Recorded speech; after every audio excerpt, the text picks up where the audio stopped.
Hi friends, today I'd like to talk about the movie Pariyerum Perumal. I just want to take one perspective how the characters, main characters are built, which makes the movie to another level, to the artistic level.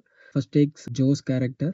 She's having all the freedom in her school, I mean in her college, in her family and community, but still she's not allowed to marry whom she wants. So it's like it's a derived freedom or the limited freedom. So that has been discussed well in detail. That's one thing. The second thing is Joe's father. She's not a bad guy. She's very respected person by heart. He's a good person. He's a good father. He's a good leader in the society, and he's a good man.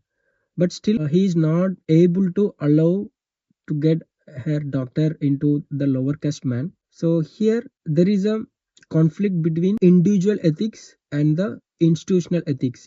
Your daughter, like someone, and you want her to be happy, but still there are certain things which you cannot take decision. I mean there are institutional or social or communal ethics which is already derived, you cannot change.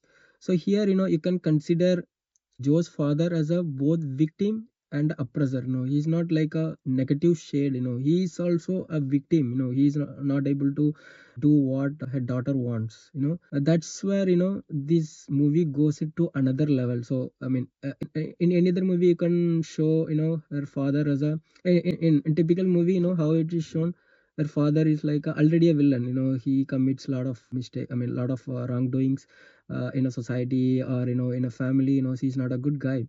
So when he doesn't accept this proposal from her daughter, it doesn't make any difference. But here you're a very good person, and still you're making mistake. What makes him to do that mistake?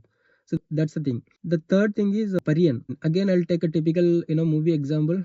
There is a issue in typical movie like an angry young man. If you take any old Rajini or Kamal or any old heroes movies, it'll take they'll get angry on certain issues and they'll go and defeat that person and the issue is solved. So here it's not like Pariyan goes either.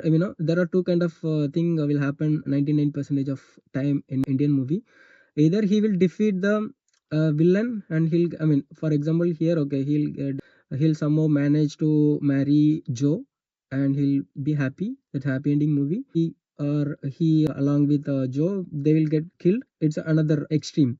But in between, in both the cases, audience will not have any question in their mind when they finish the movie. Either they'll go happy, okay, the issue is settled, they are going happy, or if they get, I mean, some bad happen in the end, you'll think, okay, you will regret for some time, then you will pass over that movie in a very short period of time.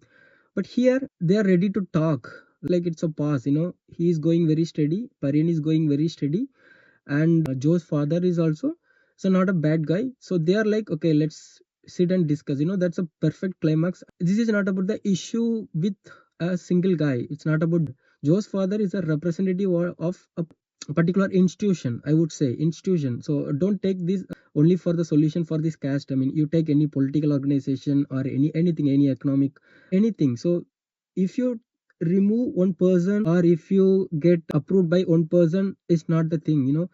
The whole society as a institutional, as a communal, they have to accept this thing. For that it will take time. It's not like you just eliminate this person. Initially, in any other movie, the hero, he will eliminate the villain. If you eliminate the villain, someone will of the same capability will replace that position. So it's not that villain is a issue. The society, the base, there is a base that will make another person exactly like him only. So we have to fight against the institution, not about the individual. So, and in the climax, Pariyan and Joe's father, they'll sit and they'll be ready to discuss. So it's not about the discussion between only those two. If that is the discussion, they would have very well agreed and would have moved forward.